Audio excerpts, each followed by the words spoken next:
So after what was pretty much a 7-hour stint that I have just done rotting on my sofa playing Ghost of Yotei, I was like, you know what? I need to crack out the camera, but it is so hard to pull me away from that game. My God, it takes a lot. And this was one of them. I think this is very interesting.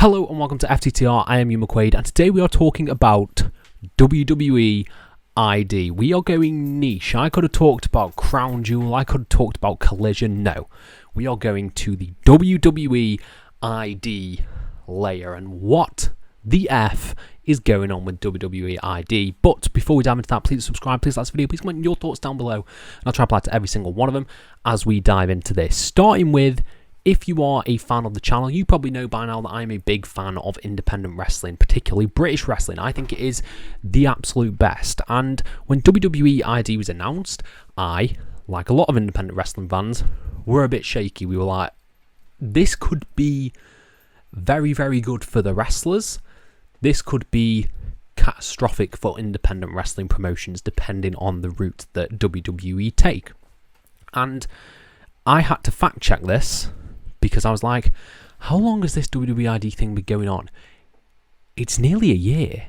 It is nearly a year. It was the end of October last year that WWE ID was announced, and I believe the first lineup of people were announced as well. A year. We are a year into WWE ID, and what's going on?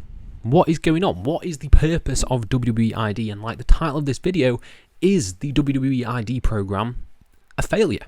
That is the question that we're going to be asking today. And yeah, this comes from some news that Kylie Ray has not had her WWE ID contract renewed and Zayda Steele is leaving the program. I think this is interesting because Kylie Ray was the first WWE ID champion. In doing my research for this video as well, I found out that there were fucking Evolve champions as well.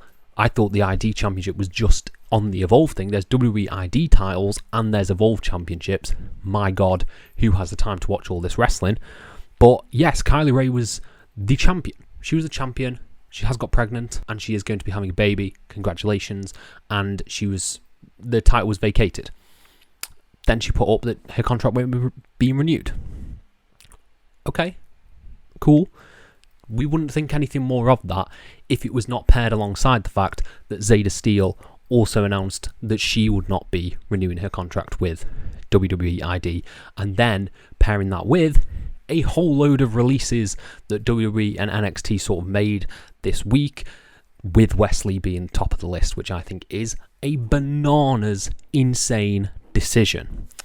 So WWE ID releasing, not renewing, two of, I would argue, their biggest stars from this program in terms of people going into the WWE ID thing. They were the top three. They were in the top three were Kylie Ray, Zayda Steele, and Jack Cartwheel. They were the three names that I was very familiar with and knew of going into this. And they are, well, two of them are not renewing their deals. So I think that the allure of WWE ID has maybe fell off, because really, what does that name add to anything? And in doing more research for this, I think WWE ID is basically just a Twitter account, because I can't find like a proper website or anything for like upcoming matches or anything. It looks like it's just operated on the WWE ID Twitter account. Like, I can't see anywhere that shows. You would think there would be a massive website that has all the matches that WWE ID people would compete in. That would just be logical if you had this system going. But it doesn't look like that. It looks like it's just a very beige WWE ID account on Twitter that is just announcing matches and announcing stuff on Evolve. Like, they don't show posters for upcoming shows, which I think is weird. They don't show like the poster of a show that a WWE ID talent's going to be on or anything like that. If they do, show anything. They just do it in like a bunch of text that isn't really, obviously not going to grab you to make you go want to watch ID. And where's the urgency? Where's the urgency to get us to know these people? If these are people that you have put your stock into, that they're going to be the future of the company, why are you just doing it on X? Why is this not being promoted on... You've got the biggest platform in the world for wrestling. Not the biggest platform in the world, but for wrestling. Why are you not advertising WWE ID talent being on shows? Like, you just put a lower bar thing at the bottom of a screen on Raw saying this person's competing in a WWE ID match in the area soon. Go check it out. Like, there's zero promotion for the WWE ID stuff. And it makes me think that, like a lot of things that WWE do, there was no plan. There was no plan in place for what they wanted to do with this WWE ID system. They were hoping to potentially harm the independent scene. That is my speculation, because the independent scene right now, I think, it's building itself back up. It is getting very, very hot. You've obviously got Mercedes Moné doing incredible stuff on the independent scene. You've got talent from AEW appearing on indie shows, and they are boosting the numbers of independent wrestling shows in both the UK and the rest of the world and the United States, and they are making more notoriety for these independent shows. WWE don't like that. They want WWE to be the talking point, so we'll just slap a WWE logo on these people when they're on the shows. It can be a sanctioned WWE ID match.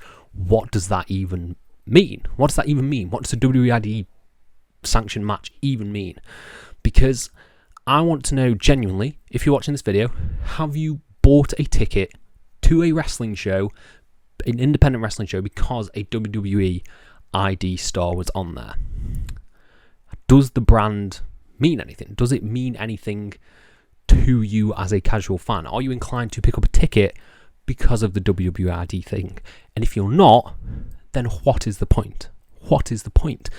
Other than just it's another funnel of people coming in to WWE, another route. You've got the next in line, you've got LFG, you've got now a funnel from the independent scene, all coming away from various indie promotions and being funneled into the WWE system. It doesn't make a lot of... Well, it makes sense, kind of, business-wise. They want to be the big game in town. But in terms of the way they've handled it and promoted it, yeah, I think it's been a failure. I think it's been an absolute failure, because it's not... What is it? No one knows. If you asked a casual person on the street, what is WWE ID, they'd have no idea. They'd have no clue. And I think, considering it's something that should be local, and it should be something that you're seeing on posters around your hometown, if there's an independent wrestling star there, you should probably be aware of at least, like, the vagueness of what a WWE ID thing is. Casual wrestling fans, at least, should be aware of that. Otherwise, you have failed. Because otherwise, what's the point? What is the point? I think that's the thing of this video, is that, yeah, like, you're not getting more eyes on Evolve. You've created confusion between the WWE ID stuff and Evolve. And there's too much content as is to watch everything that they put out. Absolutely everything that they put out. And I think the WWE ID branding and WWE ID as a whole, I think you're going to see it go away within the next year. I would not be shocked if WWE ID is just a thing of the past that we can look back on and be like, oh, that was a very weird time, wasn't it, when they tried to, throttle the indie scene. I think it's going to go away. I do think it's going to go away. Sort of the rising tide of independent wrestling, I think, is going to remain unharmed by WWE unless NXT Europe does get up and going. I think NXT Europe is what will harm the independent wrestling scene more so than this WWE ID project did. So I think that's one you need to probably look out for and support your local indies. But WWE ID, yeah, what's the point? What's the point? I'm happy the wrestlers are getting paid because they deserve it for everything that they're doing on the independent circuit. But overall, in terms of a fan perspective and a viewer perspective, the WWE ID system has failed. It has failed. It has not made me more inclined to watch. It has not made the effort to market shows to me to watch. Even the goddamn title tournament was not marketed very well, which happened on, I think, GCW The Collective show, and then was just, no one spoke about it over WrestleMania weekend. It was just gone, Thanos'd away, and no one spoke of it again. It's weird. It is a weird thing, and yeah, I don't think the WWE, it's so hard to say as well, WWE ID system will not be around in the next year. That is my prediction. And I think, to answer the question of the video, I think the WWE ID system has failed. Let me know your thoughts in the comments below. Are you a fan? Let me know if you've actively checked out a show because a WWE ID competitor was on the show, because I find that very, very interesting in all the metrics that we're talking about. Let me know and I'll try to apply to every single one of them. Thank you all ever so much for your support, and have a nice day.